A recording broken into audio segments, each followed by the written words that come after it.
कहानी शुरू करते हैं। एक भिखारी था।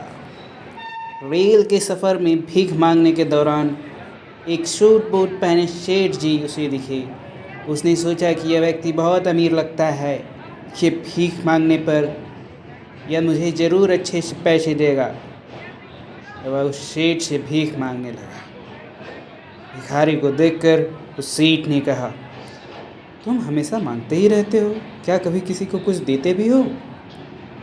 भिखारी बोला, साहब मैं तो भिखारी हूँ, हमेशा लोगों से मांगता ही रहता हूँ। मेरी इतनी औकात कहाँ कि किसी को कुछ दे सकूँ।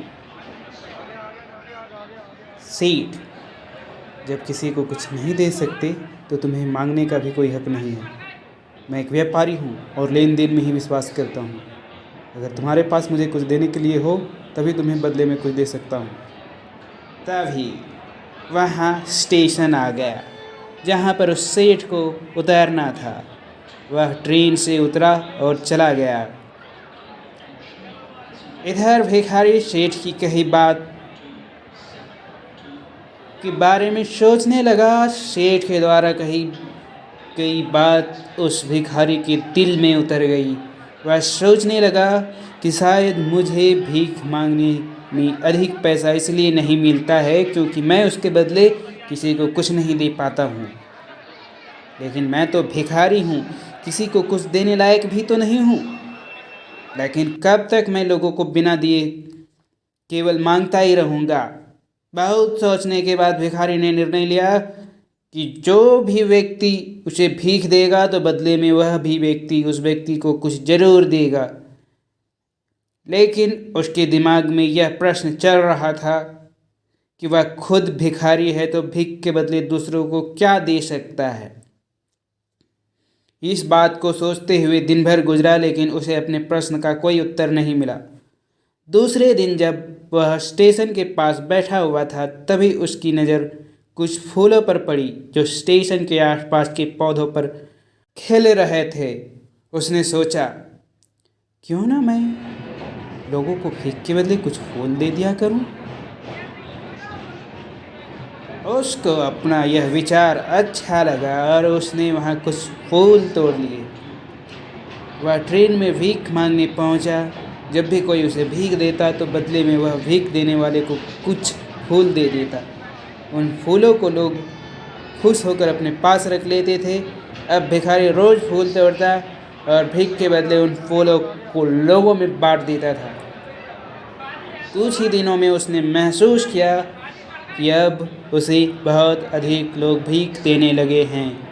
वह स्टेशन के पास सभी फूलों को तोड़ लाता था। जब तक कि उसके पास फूल रहते थे तब तक उसे बहुत लोग भीख देते थे, लेकिन जब फूल बांटते बांटते ख़त्म हो जाते थे तो उसे भीख भी नहीं मिलती थी।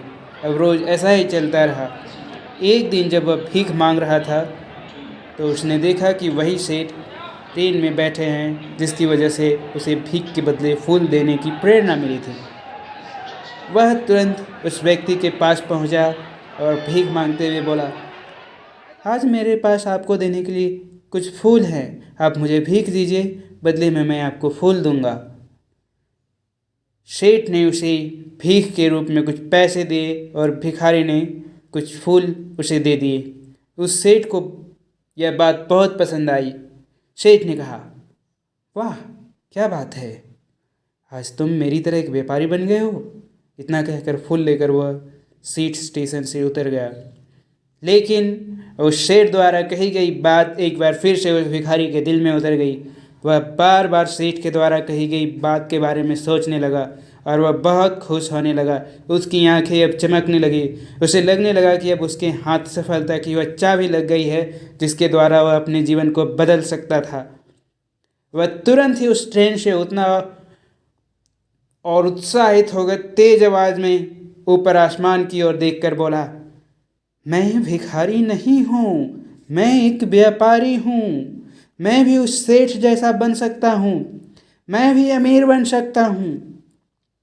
लोगों ने उसे देखा तो सोचा कि शायद यह भिखारी पागल हो गया है। अगले दिन से वह भिखारी स्टेशन पर फिर कभी नहीं दिखा। एक वर्ष बाद इसी स्टेशन पर दो व्यक्ति सूट बूट पहने हुए यात्रा कर रहे थे। दोनों ने एक दूसरे को देखा तो उनमें से एक दूसरे ने हाथ जोड़कर प्रणाम किया और कहा, क्या आपने मुझे पहचाना? सेठ, नहीं तो, शायद हम लोग पहली बार मिल रहे हैं। भिखारी, सेठ जी आप याद कीजिए, हम पहली बार नहीं बल्कि तीसरी बार मिल रहे हैं। सेठ ने कहा, मुझे याद नहीं आ रहा, वैसे हम पहले 2 बार कब मिले थे? अब पहला व्यक्ति मुस्कुराया और बोला, हम पहले भी 2 बार इसी ट्रेन में मिले थे। मैं वही भिखारी हूँ जिसको आपने पहली मुलाकात में बताया था कि मुझे जीवन में क्या करना चाहिए, और दूसरी मुलाकात में बताया था कि मैं वास्तव में कौन हूँ।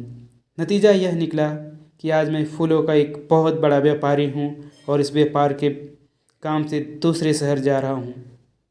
आपने मुझे पहली मुलाकात में प्रकृति का नियम बताया था, जिसके अनुसार हमें तभी कुछ मिलता है जब हम कुछ देते हैं। लेन देन का यह नियम वास्तव में काम करता है। मैंने यह बहुत अच्छी तरह से महसूस किया है, लेकिन मैं खुद को हमेशा भिखारी ही समझता रहा। इससे ऊपर उठकर मैंने कभी सोचा ही नहीं था। जब आपसे दूसरी मुलाकात हुई तब आपने मुझे बताया कि मैं एक भिखारी से व्यापारी बन चुका हूँ। अब मैं समझ चुका था।